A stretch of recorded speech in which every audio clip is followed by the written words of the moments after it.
Cathy, tu me dis lorsque tu es prête. Oui, Que peux-tu me dire au sujet de la nature? c'est notre vie, Oui, elle est belle. C'est grâce à elle qu'on est là. d'accord. Et comme la nature, c'est un sujet très vaste, que peux-tu me dire au sujet des arbres? C'est c'est une source pour nous, mais on ne sait pas. On ne sait pas quoi. On ne sait pas qu'on peut, ils partagent facilement leur énergie. Ils sont d'accord pour partager leur énergie avec nous. Et qu'est-ce que tu ressens au sujet de cette énergie des arbres? C'est celle qu'on devrait avoir. Ils ont des racines, elles sont solides, pas comme nous. Nous, elles sont pas toujours solides. Les racines des arbres, elles sont bien ancrées, mais on n'est pas toujours bien ancré. Ils ont un tronc qui est difficile à détruire, qui est solide aussi, et, et des branches. Et les branches, des branches et les feuilles, c'est leur épanouissement, et on devrait, on devrait être aussi solide qu'un arbre. Les arbres entre eux, comment ça se passe? Ils se respectent et ils s'aiment. Ils ont chacun leur personnalité, chacun leur état. Ils sont différents. Ils s'occupent pas de l'un de l'autre. Ils s'occupent d'eux-mêmes en respectant les autres. Et que peux-tu me dire de l'atmosphère d'une forêt? L'atmosphère d'une forêt, c'est une source d'énergie immense. Parce qu'ils sont tous réunis, ils ont tous beaucoup de force. Et ils sont tous d'accord pour partager cette force avec nous.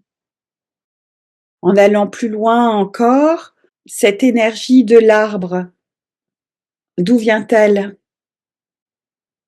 De sa force, parce il est en communion avec la terre. Il est bien ancré dans la terre. Et, et chaque arbre autour respecte sa position. Il peut se déployer autant qu'il veut, autant que nécessaire. Vis-à-vis des hommes, des êtres humains, que ressentent-ils? C'est un peu comme les animaux. C'est-à-dire, C'est un arbre, il a de l'amour en lui, donc il a de l'amour pour les autres. Il a de l'amour à donner. Et quand on lui en donne pas, c'est différent des animaux. Les animaux, quand on leur donne pas, ils se sentent mal. L'arbre, si on lui donne pas d'amour, il se sent pas mal. L'arbre est plus solide parce que l'arbre, il a pas besoin de l'amour de l'homme. Il est solide par lui-même. L'animal a besoin de l'amour de l'homme. l'arbre, quand il n'y a pas d'amour de la part des humains, il peut se refermer sur lui-même ou comment ça se passe? Il peut se nourrir de l'intérieur et se reconstruire si la méchanceté humaine n'est plus à côté. La nature, en particulier les arbres, peut-être même la végétation, n'ont pas besoin de l'humain. Par contre, c'est l'humain qui a besoin de la nature. Oui, l'humain a besoin de la nature parce que l'énergie humaine n'est pas toujours là. Alors que la végétation a toujours son énergie. Et la seule chose qui détruit l'énergie de la nature, c'est l'humain. Que ressentent les arbres vis-à-vis de la méchanceté humaine? Parce qu'on est quand même à une époque où il y a beaucoup de destruction de la nature, des arbres en particulier. Que se passe-t-il avec les arbres? Ils ressentent la pauvreté des hommes, Eh oui, la pauvreté émotionnelle des hommes. C'est pas que ça les touche pas, ça les touche quand il y a trop d'énergie humaine négative à côté d'eux. Mais la conscience générale des arbres est pas comme la nôtre. Elle est pas affectée. La conscience générale des arbres et de la végétation n'est pas affectée par l'homme. En fait, l'arbre est affecté quand l'humain est à proximité et qu'il est dans une énergie négative. Mais l'arbre qui sera beaucoup plus loin ne sera pas affecté. C'est pas comme les humains. Les humains, quand ils sentent que des humains sont affectés, ils le sont aussi, même si c'est à distance. Les arbres, non. Ils sont solides tant que l'enveloppe de l'humain, l'énergie de l'humain qui déborde, cette énergie qu'on a autour de nous, tant qu'elle n'est pas proche d'un arbre, elle n'affecte pas les autres. Ils sentent l'énergie proche, c'est cette aura qu'on a autour de nous,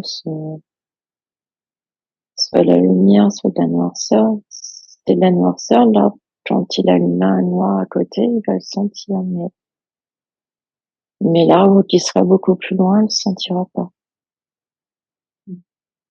oui, ils ont une perception énergétique de l'homme quand il est à proximité, ils le ressentent, son Oui, énergie. c'est ça. Bon. Et si je te parle des fleurs,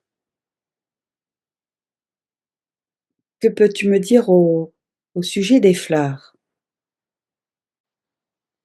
Elles sont plus fragiles. Elles sont touchées plus facilement. Mais toujours pareil.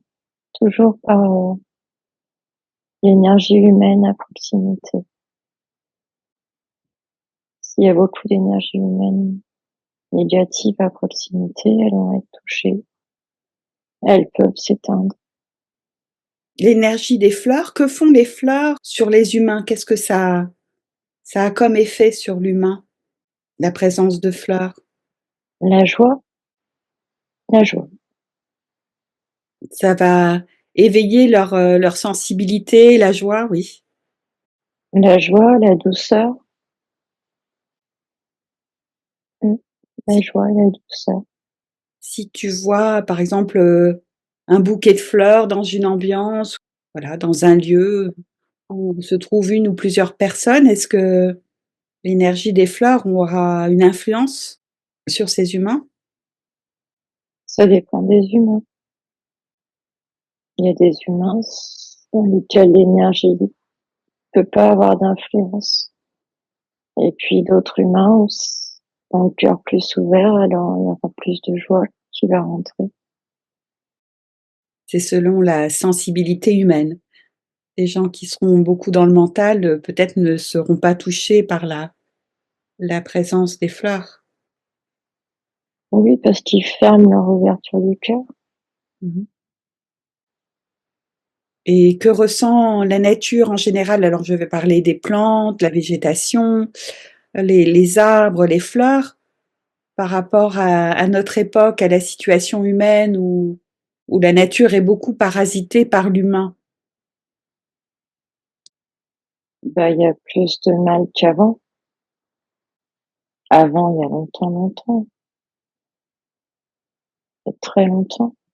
Mais il y a très longtemps, les gens respectaient plus la nature et elle était moins endommagée.